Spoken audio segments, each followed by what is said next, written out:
Yes breaking news చూస్తున్నాం. లండన్లో మరో ఘోర విమాన ప్రమాదం చోటు చేసుకుంది. అసలు అహ్మదాబాద్ విమాన ప్రమాదం మరవక ముందే మరోసారి ఈ విధంగా ప్రపంచ వ్యాప్తంగా విమాన ప్రమాదాలు మాత్రం తీవ్ర కలకలం రేపుతున్నాయని చెప్పుకోవాలి.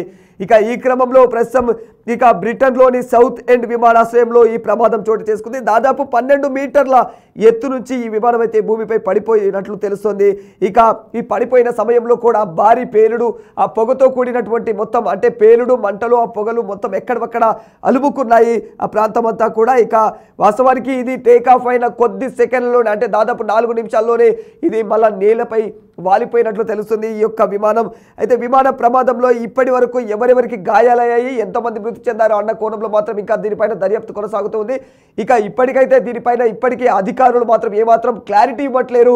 ఖచ్చితంగా ఈ విమాన ప్రమాదంలో ఎలాంటి ప్రాణ నష్టం జరిగింది, ఏమైనా ప్రాణ నష్టం జరిగిందా, లేకపోతే ఎవరికైనా తీవ్రమైన గాయాల పాలయ్యారా, ఇంకెవరైనా ఈ ప్రమాదం నుంచి బయటపడ్డారా కనీసం అన్న కోణంలో కూడా ఇప్పటి వరకైతే అధికారిక ప్రకటన అయితే వెలువడలేదు. మీరు చూడొచ్చు వోల్గా స్క్రీన్ పైన ఆ యొక్క విజువల్స్లో ఎంత విధ్వంసం క్రియేట్ అయిందో. అది ఆ విమానం ఒక్కసారిగా అది B200 అని చెప్పేసి అదొక విమాన దాని ఆ విమానం పేరు బీచ్ B200 అనే విమానం ఆ విమానం పేరు.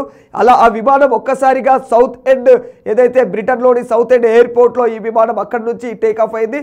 అక్కడ నుంచి ఒక్కసారిగా అంటే గాల్లోకి ఎగిరిన 4 నిమిషాలకే ఆ విమానం అయితే నేల కూలిపోయి ఆ విధంగా చూడొచ్చు లెఫ్ట్ సైడ్ బాక్స్లో ఏ విధంగా పరిగెడుతున్నారో అది ఒక్కసారిగా కూలిపోవడంతో అలా ప్రమాదం అయితే అంత భయానక విధ్వంసాన్ని క్రియేట్ చేసిందని చెప్పుకోవాలి. ఎందుకంటే ఇక అందులో ఆ ప్రమాదాన్ని చూస్తే మాత్రం ఖచ్చితంగా అందులో ఎవరైనా మిగిలారా అంటే ఖచ్చితంగా మిగిలిన ఆనవాళ్ళు అయితే ఎక్కడ కూడా కనపడనట్లే తెలుస్తుంది. ఎందుకంటే ఒకవేళ ఎవరైనా మిగిలి ఉంటే మాత్రం ఖచ్చితంగా ఈ ప్రమాదంలో ఇంత ప్రాణ నష్టం జరిగింది, ఇంతమంది గాయాల పాలయ్యారా అని ఇప్పటికే అధికారికంగా ప్రకటన చేసేది ఎవరైనా అక్కడి ప్రభుత్వాలు కావచ్చు, అక్కడి అధికారులు కావచ్చు. కానీ ఇప్పటికీ కూడా దానిపైన ఏ విధంగా కూడా ఎవరు స్పందించట్లేదు.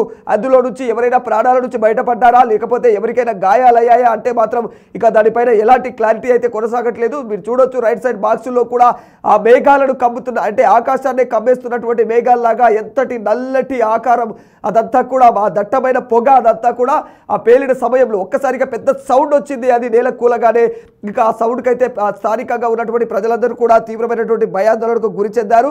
ఇక అదే సమయంలో ఆ పేలుడు సమయంలోనే చూడొచ్చు మీరు ఎంత భయంకరంగా ఆ విస్ఫోటనం ఏర్పడింది, ఎంత భయంకరమైనటువంటి ఆ పొగ అలుముకుందనేది. ఇక మేఘాలలాగా చూడొచ్చు, దట్టమైన మేఘాలలాగా ఏ విధంగా అక్కడ పొగ కమ్ముకుందనేది. ఇక స్థానికులు కూడా దాన్ని ఆ ఘటనను ఒక్కసారిగా కళ్ళతో చూడడంతో ఇక స్థానికంగా అయితే తీవ్రమైనటువంటి కలకలం రేగిందని చెప్పుకోవాలి.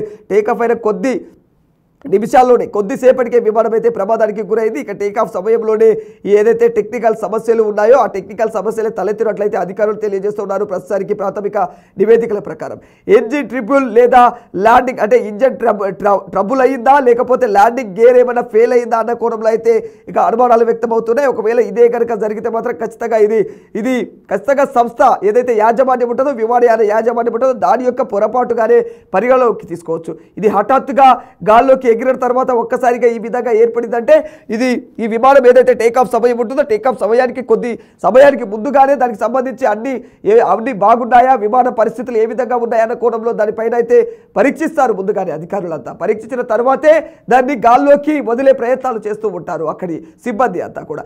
అయినప్పటికీ కూడా అలా పరీక్షించినప్పటికీ కూడా ఇంకా ఇలాంటి సమస్యలు తలెత్తుతూ ఉన్నాయంటే ఇది ఖచ్చితంగా ఎవరి లోపము, యాజమాన్యాల లోపమా, లేకపోతే పైలట్ల ఎవరైనా అనుభవం లేని పైలట్లను పెట్టుకొని ఈ విధంగా తంటాలు పడుతున్నాయా ఈ వైమానిక ఏవైతే సంస్థలు ఇవన్నీ కూడా అన్న కోణంలో అనుమానాలు వ్యక్తం చేస్తూ ఉన్నారు సాధారణ ప్రజలు. ఇంకోసారి అసలు విమాన ప్రయాణాలు చేయాలంటేనే తీవ్రమైనటువంటి భయాందోళనకు గురి చెందాల్సిన అవసరం ఏర్పడుతూ ఉంది. ఇది నిజంగా ఇలాంటి ఘటనలు ఇంకా కేవలం ఒక లండన్ వ్యాప్తంగానే కాదు, భారతదేశంలో చూస్తే కూడా భారత్లో కూడా తీవ్రమైనటువంటి విమాన ప్రమాదాలు చోటు చేసుకుంటున్నాయి.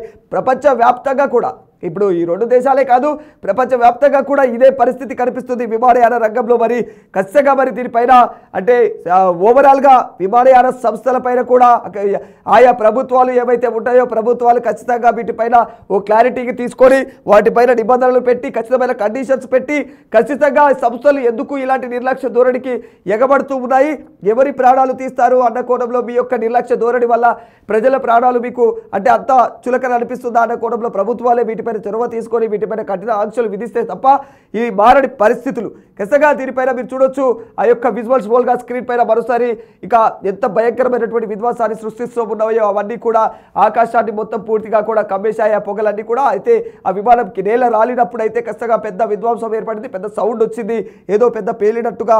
అయితే అక్కడ ఆ శబ్దానికి ఒక్కసారిగా అక్కడ స్థానికంగా ఉండే ప్రజలంతా కూడా తీవ్రమైనటువంటి భయాందోళనకు గురి చెందారు. చూడాలి మరి దీనిపైన అంటే ఎవరు ఎంతమంది ప్రాణ నష్టం జరిగింది, ఎవరెవరికి గాయాలయ్యాయి అని దానిపైన ఇక అధికారిక ప్రకటన అయితే రాలేదు. కానీ ఇక దీనిపైన మరి అధికారులు వైమానిక రంగానికి చెందిన అధికారులు కావచ్చు, ప్రభుత్వాలు కావచ్చు, దీనిపైన ఏ విధంగా స్పందిస్తాయనేది వేచి చూడాల్సిందే.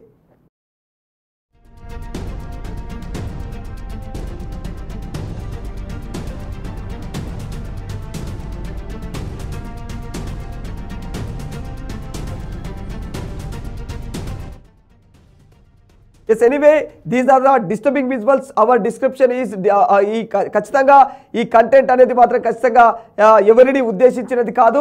ఇది ఖచ్చితంగా దీని మాత్రం అంటే మీరు మీ యొక్క అవగాహన కోసం మాత్రమే ఇది మేము ప్రచురించడం జరుగుతుంది, ఈ విధంగా మీకు చూపించడం జరుగుతుంది.